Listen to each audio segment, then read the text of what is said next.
औज़ुबिल्लाहिमिनश्शैतानिर्रजीम बिस्मिल्लाहिर्रहमानिर्रहीम। Dear students and honorable viewers, welcome to Shaheen Leaders Academy Rawalpindi.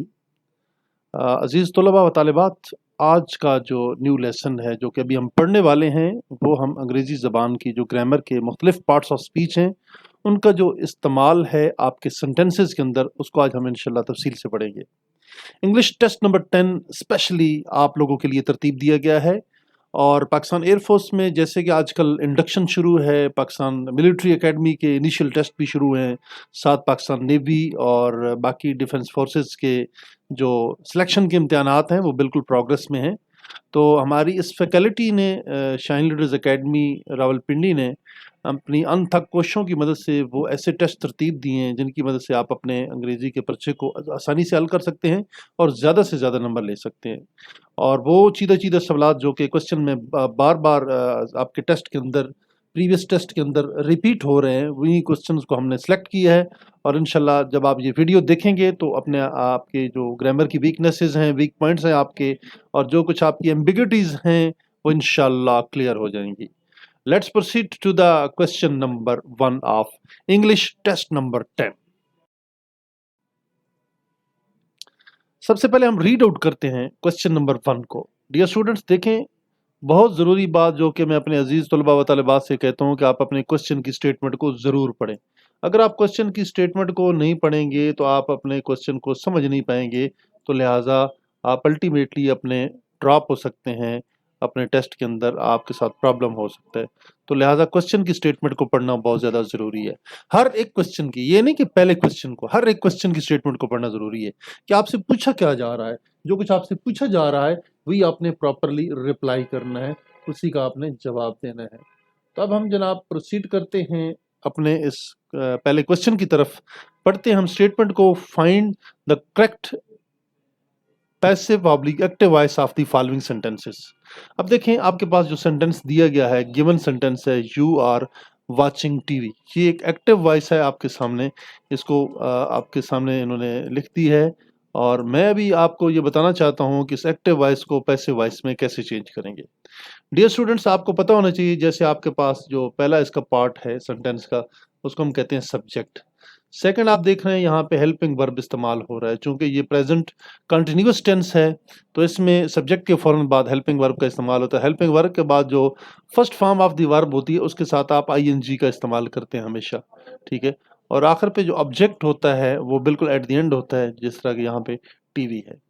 अब आपने करना ये है कि सबसे पहले जो आपका जो ये ऑब्जेक्ट है ये अल्टीमेटली बन जाएगा, यहाँ पे सब्जेक्ट बन जाएगा जब आप इसको इनडायरेक्ट स्पीच में लिखेंगे, जब आप इसको एक्टिव से पैसिव वॉइस में लिखेंगे। अब पैसिव वॉइस में जो आपका एक्टिव वॉइस में यहाँ पे तो आपका ऑब्जेक्ट था, बट यहाँ पे आके वो बन गया आपका सब्जेक्ट। अब आपने ये डिटरमिन करना है कि जो सब्जेक्ट आप यूज कर रहे हैं, either that subject is singular और द प्लूरल। अगर आपका वो सब्जेक्ट सिंगुलर है तो उसके साथ आप प्रेजेंट कंटिन्यूअस फॉर्म में यूज होने वाले इज का इस्तेमाल करेंगे। अगर प्लूरल है तो आप आर का इस्तेमाल करेंगे। अदरवाइज आप जो टेंस है उसको आइडेंटिफाई करना बहुत ज़्यादा ज़रूरी है और ये आपकी जिम्मेदारी है। और जिस जिम्मेदारी के साथ उस वक्त आप ओहदा बरा हो सकते हैं जब आपको अच्छे तरीके से टेंसेस आती होंगी। तो जनाब देखें, टीवी जो है सिंगुलर है, टीवी के साथ आप आर नहीं लगा सकते, टीवी के साथ आप हमेशा लगाएंगे इज। TV is. अब कंटिन्यूअस फॉर्म को एक्टिव से पैसिव में कन्वर्ट करने के लिए, ठीक है, इसके फौरन बाद आप क्या करते हैं, बीइंग का इजाफा करते हैं। किसका इजाफा करते हैं? बीइंग का। कंटिन्यूअस फॉर्म मेंटेन करने के लिए आप बीइंग का इजाफा करेंगे यहाँ पे, और बीइंग के फौरन बाद जो वर्ब यूज होगा, ये जो वॉच एक वर्ब इसके अंदर यूज हो रहा है, इस वॉच को आप थर्ड फॉर्म में इस्तेमाल करेंगे। TV is being watched, WATCHED, watched by का आप इजाफा करेंगे यहाँ पे BY, बाई, और उसके बाद आप जनाब लिखेंगे बाई। आपका जो यहाँ पे सब्जेक्ट था, इधर ये क्या था, आपका सब्जेक्ट था, ये सब्जेक्ट वहां जाके ऑब्जेक्ट बनेगा, ठीक है जी, वहां जाके आपके पैसिव वॉइस में ऑब्जेक्ट बनेगा। बाई के बाद अब चूंकि आपने लिखना है यू का जो आपने ऑब्जेक्टिव केस है, you, your, you. Dear students, मैं हमेशा कहता हूँ कि अपनी नोटबुक साथ रखा करें, बाई यू। अब फर्स्ट पर्सन प्रोनाउन थोड़े से मैं आपको एक्सप्लेन कर दूं कौन से हैं, या आप याद कर लें। सब्जेक्टिव केस, पोजेसिव केस और objective case. I, my, me, we, our, us. I, my, me, we, our, us. I और वी सब्जेक्टिव केस है, माई, आवर ये आपके पोजेसिव केसेस हैं, और उसके बाद आई, माई, मी और उसके बाद अस, मी और अस दोनों क्या है, ऑब्जेक्टिव केसेस है। ये जानना ज़्यादा ज़रूरी है। इंशाल्लाह हम इसके ऊपर अलहदा से जो पर्सनल प्रोनाउंस हैं इसके ऊपर हम वीडियो बनाएंगे ताकि आप लोगों को मज़ीद अच्छी तरीके से प्रोनाउन के बारे में भी आपको समझ आ जाए। तो डियर स्टूडेंट्स, जो प्रोनाउंस हैं उनकी जो तब्दीलियां हैं वो भी बहुत ज़रूरी हैं इसके अंदर, और आपका उनका सब्जेक्टिव का इस्तेमाल, ऑब्जेक्टिव का इस्तेमाल, उनके जो ऑब्जेक्टिव केसेस हैं इनका इस्तेमाल, सब्जेक्टिव केसेस का और पॉजेसिव केसेस का इस्तेमाल भी आपको बड़े अच्छे तरीके से पता होने चाहिए। अब चूंकि यू जो है, यू वहाँ पे एज ए सब्जेक्ट है, सब्जेक्टिव केस के तौर पे यूज़ हो रहा है, और इसके बाद बाकी सेंटेंस है यू आर वाचिंग टीवी। और अब जब आप इसको पैसिव वॉइस में लिखेंगे तो यही आपका सब्जेक्ट वहाँ पे ऑब्जेक्ट बन जाएगा, यू, यूअर, यू। ठीक है जी, यानी कि तुम, तू या आप, तुम्हारा, यूअर तुम्हारी, तुम्हारे, और फिर यू तुझे, तुम्हें। ठीक है, अब ये जो तुझे और तुम्हें वाला यू है ना, ये आप वहां पे इस्तेमाल करेंगे बाई यू। ये वाला यू है जो आपके सामने है, ये आपको ऑब्जेक्टिव केस है। इसी आपका किसका ऑब्जेक्टिव केस है जनाब? इसी आपके सब्जेक्ट का ऑब्जेक्टिव केस है। डियर स्टूडेंट्स, यहाँ तक तो आपको समझ आ गई होगी। अभी हम कन्वर्ट करते हैं अपने सेंटेंस को। पहला सेंटेंस देखते हैं, TV is being watched bye you. TV is being watched bye you. देखें ये सेंटेंस रॉन्ग है, बीइंग वॉच्ड होता है, वॉच नहीं होता है। टीवी हैज बीन, भाई हैज बीन कहाँ से आ गया? हैज बीन तो हैव बीन का इस्तेमाल आप कर ही नहीं सकते, ऊपर प्रेजेंट कंटिन्यूअस टेंस का जो फिक्र चल रहा है। नीचे देखें टीवी हैड बीन, अब पास्ट कंटिन्यूअस कहाँ से आ गई भाई? पास्ट परफेक्ट के तौर पे आप इसका पैसिव वॉइस बना रहे हैं। लिहाजा आपका जो दुरुस्त जवाब है वो ऑप्शन नंबर ए है, क्वेश्चन नंबर 1 का। जो दुरुस्त जवाब है ऑप्शन नंबर ए है, TV is being used by you. Next question number 2 है, choose the following, choose the suitable article out of the following. जी जनाब, सब टाइटल आर्टिकल आपने इसमें यूज करना है। नीचे आपके पास 4 टाइटल अवेलेबल हैं, आर्टिकल एन, दी, ए और नन। ये तीनों ऑप्शन आपके पास मौजूद हैं, चौथा तो है ही नन। अब आपने ये सेंटेंस को रीड आउट करना है कि I have been waiting, I have been waiting, I have been waiting for an hour, for the hour, for an hour, none. अब देखें डियर स्टूडेंट्स, हमने यहाँ थोड़ा सा गौर से अगर आप आ जाएं तो डी वाला ऑप्शन बिल्कुल आपका रॉन्ग है। ठीक है, ए वाला ऑप्शन आपका फॉर हाफ एन आवर लिखेंगे, दी आवर भी नहीं होगा, और आपका जो दुरुस्त ऑप्शन है ऑप्शन नंबर ए है। Question number 3, choose the suitable article out of the following. जी जनाब, ये आपसे पूछा जा रहा है कि जो मुनासिब आर्टिकल है, सुटेबल आर्टिकल है, वो आपने चूज करना है फॉलोइंग में से। ये फॉलोइंग आपके पास ऑप्शन मौजूद है। He always helps an poor, a poor, the poor. वो हमेशा गरीब गुरबा की मदद करता है। ये option number A, option number B और ऑप्शन नंबर सी बिल्कुल रॉन्ग है। जो दुरुस्त ऑप्शन है वो ऑप्शन नंबर आपका है C. Question number 4, choose the appropriate preposition for the following sentences. जी डियर स्टूडेंट, ऊपर तो आपसे पूछा जा रहा था, यहाँ पे आप देख रहे थे तो सब टाइटल सब सुटेबल यहाँ पे आपसे पूछे जा रहे थे आर्टिकल। अब यहाँ पे आपसे सुटेबल या अप्रोप्रिएट प्रेपोजिशन के बारे में पूछा जा रहा है कि जनाब देखिए इसके अंदर कौन सा प्रेपोजिशन यूज होगा।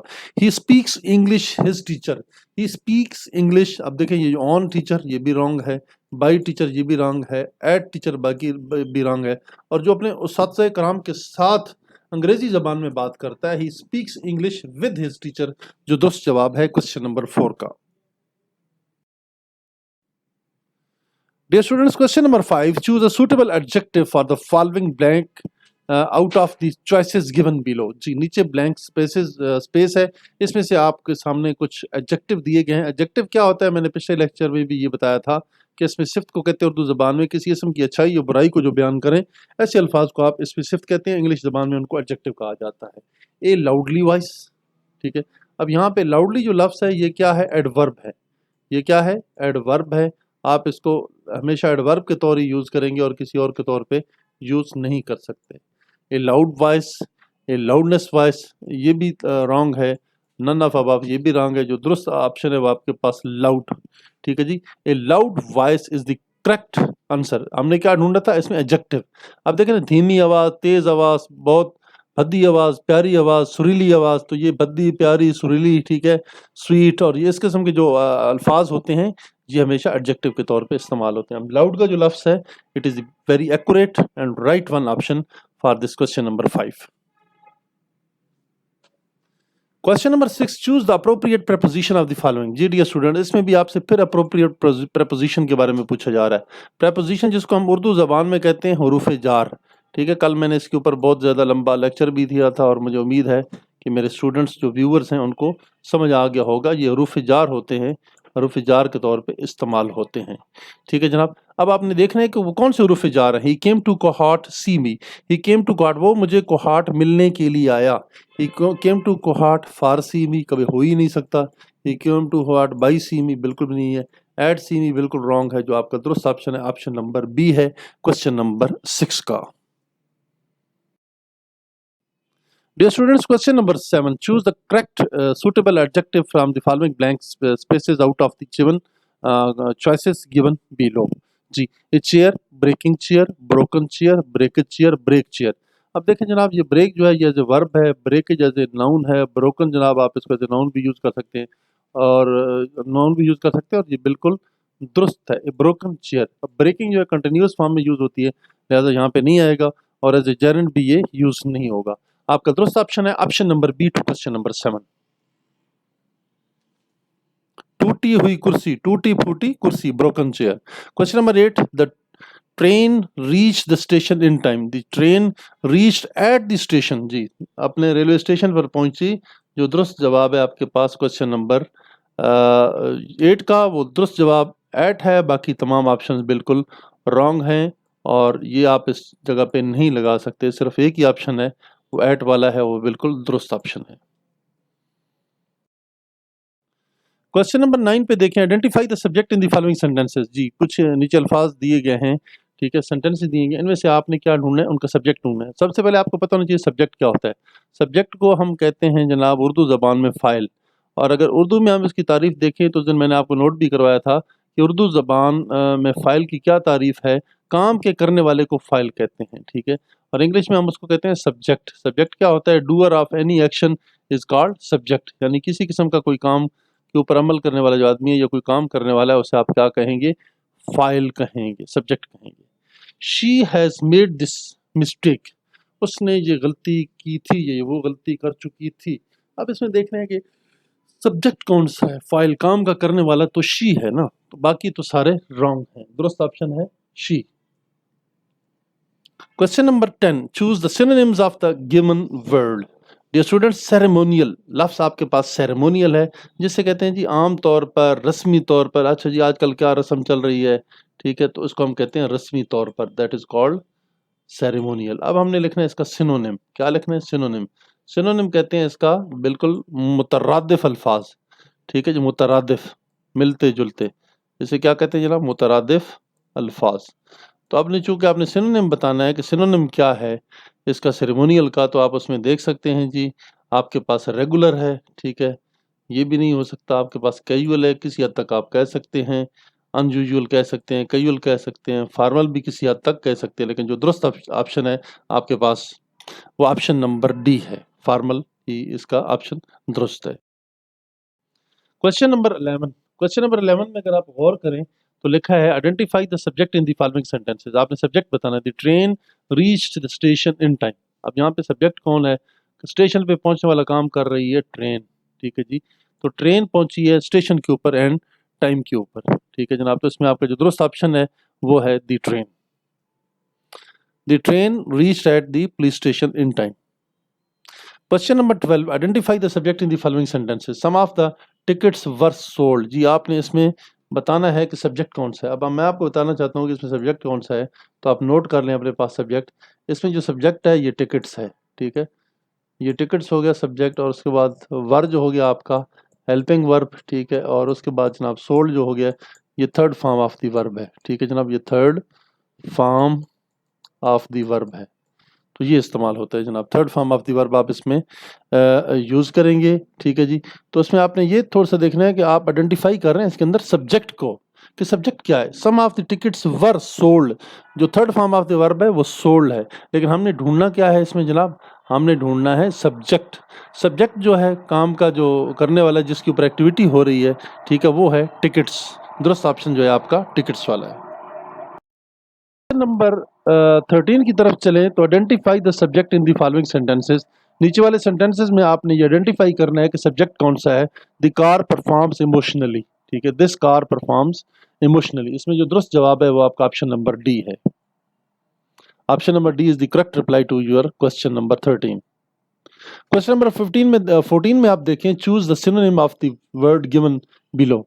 जी नीचे एक लफ्ज दिए हुए फ्यूरियस, ये देखें यहाँ पे आप 14 नंबर पे जो क्वेश्चन है इसमें लिखे हुए फ्यूरियस। इसको कहते हैं जनाब बहुत ही गुस्से वाला, खूनखार और बड़ा डराने वाला और धमकाने वाला और बहुत ही गुस्सीला, दैट इज कॉल्ड फ्यूरियस। हमने इसका देखना है सिनोनिम। अब सिनोनिम देखें, हैप्पी ये भी नहीं हो सकता बिल्कुल भी। ये देखें जनाब, मैं आपको नोट कर देता हूँ, हैप्पी भी नहीं हो सकता, कोल्ड भी नहीं हो सकता और फायरिंग भी नहीं हो सकता। जो दुरुस्त ऑप्शन है वो आपके पास है angry. Question number 15, choose the synonym of the given word. जी आपका इसमें मुतरादिफ अल्फाज बताने हैं, सिनोनिम बताने हैं। इन्वेस्टिगेशन का इन्विजिलेशन आ गया लफ्ज़ आपके पास, इन्विजिलेशन है। उर्दू ज़बान में देखें तो इसका मतलब ये होता है किसी इम्तिहान की निगरानी करना, किसी जमात की निगरानी करना, पेपर लेते हुए किसी के टेस्टों की निगरानी करना, लुक आफ्टर करना और कंडीसिव एनवायरनमेंट को इंश्योर करने के लिए इन्विजिलेटर या इन्विजिलेशन ड्यूटी लगाई जाती है। अब हमने देखना यह है कि इन्विजिलेशन का सिनोनिम क्या है। कमीशन हिस्से को कहते हैं, आपका जो ये मिलिट्री फोर्सेज में सर्विस ज्वाइन करने को कहते हैं। ऑब्जर्वेशन कहते हैं किसी चीज़ के ऊपर नज़ारा रखना, ठीक है, नज़ारा करना, देखना, ढूंढना, तलाश करना। सब्स्टिट्यूशन कहते हैं मुतबादिल को। एलिमिनेशन कहते हैं ख़राब को। अब जो दुरुस्त जवाब है इन्विजिलेशन का, ये होता है जी ऑब्जर्वेशन। ऑब्जर्वेशन करना, चीज़ों को देखना, स्टूडेंट्स को देखना, क्या प्रोसेस चल रहा है, क्या कर रहे हैं, जो सारी चीज़ें वहाँ पे इंश्योर करनी होती हैं। Question number 16, choose the suitable adjective for the following blank out of the choices given below. जी ए डीड एक सेंटेंस है, इसमें एक जो लाइन नजर आ रही है, इसमें आपने क्या लगाना है जनाब, एडजेक्टिव लगाना है। इसमें सिफ्त लगाना है, ये वाला मैं आपको हाईलाइट करके दे देता हूँ। इस एडजेक्टिव को आपने ढूंढना है कौन सा एडजेक्टिव है। अब देखिए जनाब, करेजियस, ठीक है, आगे है करेज, ठीक है, उसके बाद है करेजियसली, उसके बाद है बोल्डनेस, ठीक है जनाब। अब इसमें हम देखना ये चाहते हैं कि हमारा जो दुरुस्त ऑप्शन है वो है करेजियस, बाकी तमाम ऑप्शन आपके रॉन्ग हैं। Question number 17, an story, an interest, an interested, an intensity, an interesting story, ठीक है जी, एक बहुत ही दिलचस्प कहानी, उसको हम कहेंगे N interesting story. Question number 18, choose the correct spelling suspicious. Suspicious मैं आपको डियर स्टूडेंट्स लिखवा देता हूँ। जो दुरुस्त स्पेलिंग है SUSPICIOUS।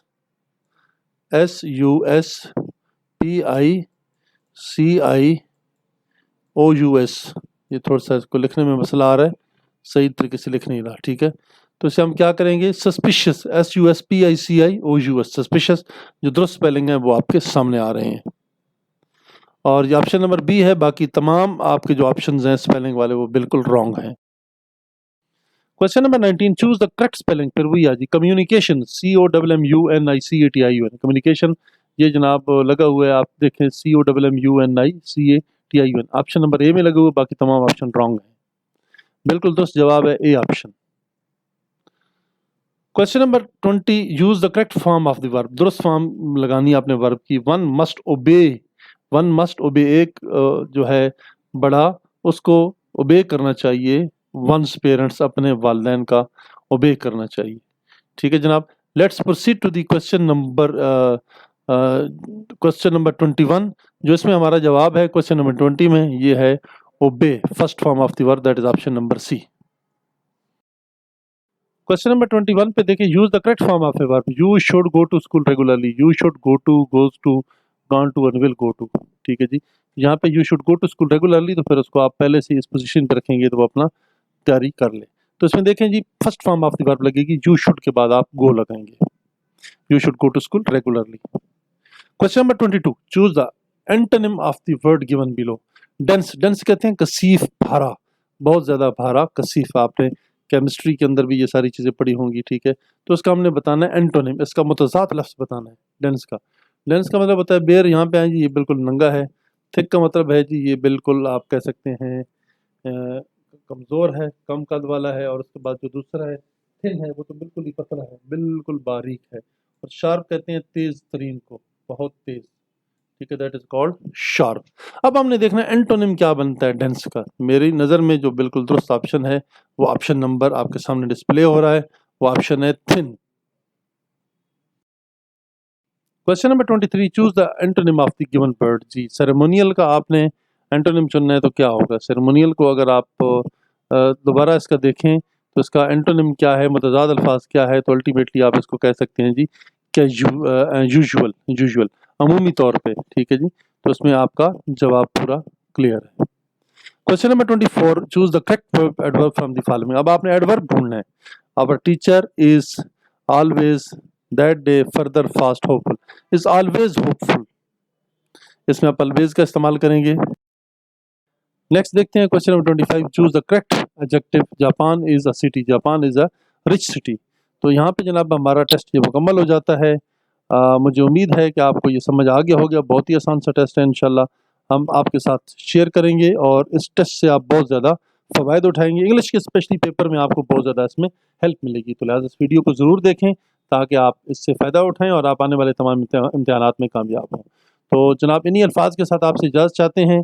जो हमारे न्यू व्यूवर्स हैं वो बराए मेहरबानी हमारे चैनल शाइन लीडर्स एकेडमी को ज़रूर सब्सक्राइब करें, लाइक करें, शेयर करें। अगर आपको कोई क्वेश्चन समझ नहीं आता तो कमेंट सेक्शन में हमसे ज़रूर आप पूछ सकते हैं। इन्हीं अल्फाज के साथ इजाज़त चाहते हैं जी। पाकिस्तान डिफेंस फोर्सेस जिंदाबाद। हमारे चैनल शाइन लीडर्स एकेडमी को शेयर करना न भूलिए, इससे इल्म फैलेगा और इंशाल्लाह अब हम मुनासिब से फ़ायदा उठाएंगे। अल्लाह पाक आपका हामी नासिर हो। बहुत शुक्रिया, अल्लाह हाफिज़, थैंक यू वेरी मच। इंशाल्लाह अगली वीडियो में आपसे मुलाकात होगी और इन्हीं के बारे में इंशाल्लाह हम डिटेल से डिस्कस करेंगे ताकि आपके जितने भी इम्तिहानात हो रहे हैं वो आसानी से हो सकें और उनमें आप नुमाया नंबर हासिल करें और मुल्क व कौम की खिदमत करें। बहुत शुक्रिया, थैंक यू वेरी मच। एक दफ़ा फिर अपने व्यूअर से ये मैं रिक्वेस्ट करता हूँ कि हमारे चैनल शाइन लीडर्स एकेडमी को ज़रूर शेयर करें, अपने दोस्तों के साथ उसको शेयर भी करें, सब्सक्राइब भी करें, बेल आइकॉन के बटन पे क्लिक करना न भूलिए। आपका बहुत बहुत शुक्रिया। इन्हीं दुआओं के साथ अल्लाह हाफिज़, थैंक यू वेरी मच, जज़ाकल्लाह।